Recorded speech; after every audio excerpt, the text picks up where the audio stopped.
i Marta. He sentit que érem un plan B, Clàudia? Som el plan B. Vaja.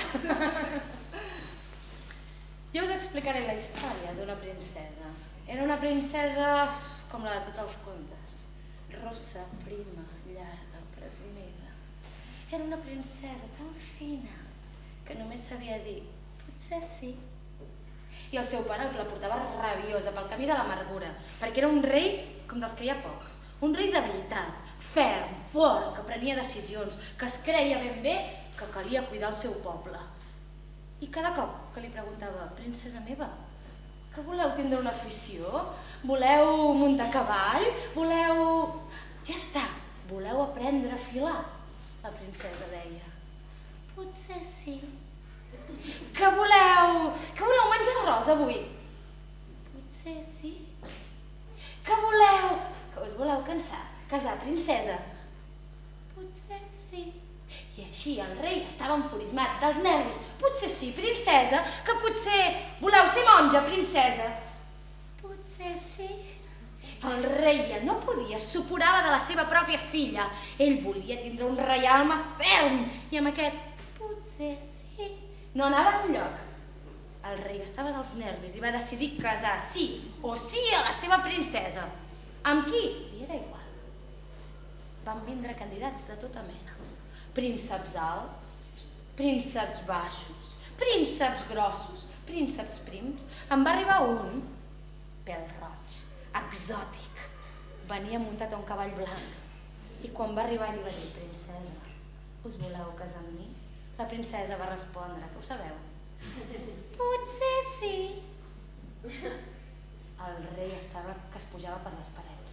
Mira, només casaré la meva princesa amb aquell que aconsegueixi que no digui què?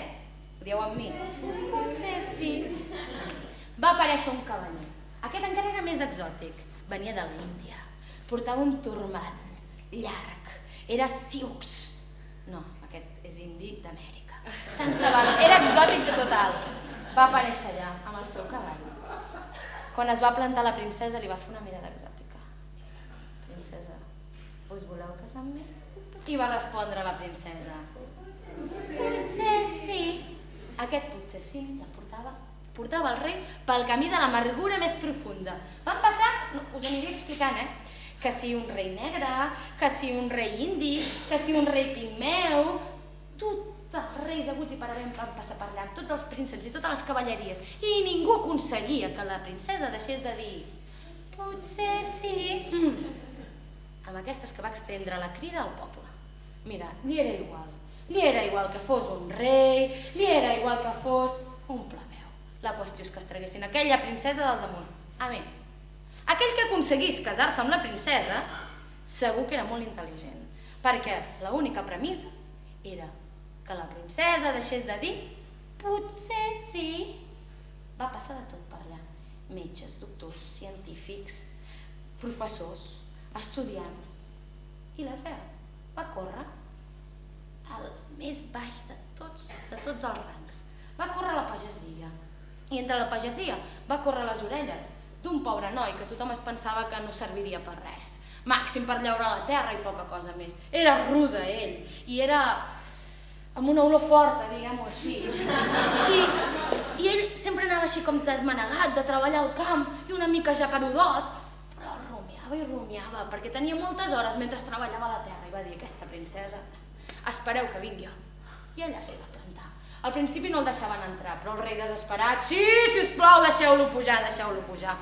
Ell que es planta davant de la princesa, que els va saludar dient una, a veure, potser sí.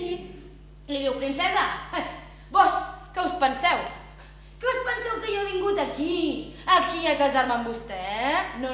He vingut a dir-li que és una fleuma, que és una poca solta, que tenint-ho tot ho està despreciant. Què es pensa? Mira, jo sóc feliç, Però tu amb aquesta cara de llanguidutxa i fleuma, jo crec que ets de lo més amargada de la vida. I la princesa se'l va mirar. I sabeu què li va dir? Però què t'has pensat, poca solta? Era igual el que li digués.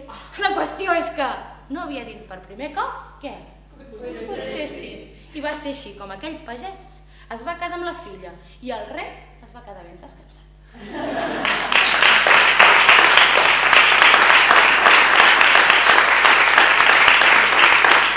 I ara us explicaré un altre molt curt. Suposo que tots un dia o altre heu patit una crisi, sigui la dels 20, la dels 30, la dels 40, la del primer divorci, la del primer desamor. Sigui com sigui, tots hem passat per aquest trauma. I quan estàs en aquest trauma, et sents com una piltrafilla, et sents enfonsat, et sents abatut. Però tothom sap que això s'ha de superar. Un dia em va vendre un amic que no ho superava ni a la de 3. I va haver una cosa que em va superar, em va superant a mi. I el vaig mirar fixament als ulls i li vaig dir, mira, tu el que necessites és embriagar-te, emborratxar-te. I em va dir, embriagar-me? Em faràs tornar alcohòlic per la meva depressió? I li vaig dir, no, embriagar-te de poesia, de somnis, d'il·lusions, de cançons, de música, de teatre, de titelles, embriagar-te de tot allò que et fa somiar, que et fa riure, que et fa viure i que fa veure com el pas del temps, com la llosa aquesta que ens empeny fins al fons de la terra i ens engoleix les entranyes, no existeix. No tinguis temps a pensar en el temps com passa i ens engoleix.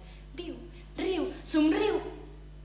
I quan de cop aquesta energia t'hagi desaparegut i un dia et despertis baixant les escales d'un castell conquerit i que al despertar-te al matí era més lleig del que et pensaves, o quan et despertis abatut en un prat, veient el sol que mai no es pon, i obris els ulls i tornis a sentir aquesta melangia.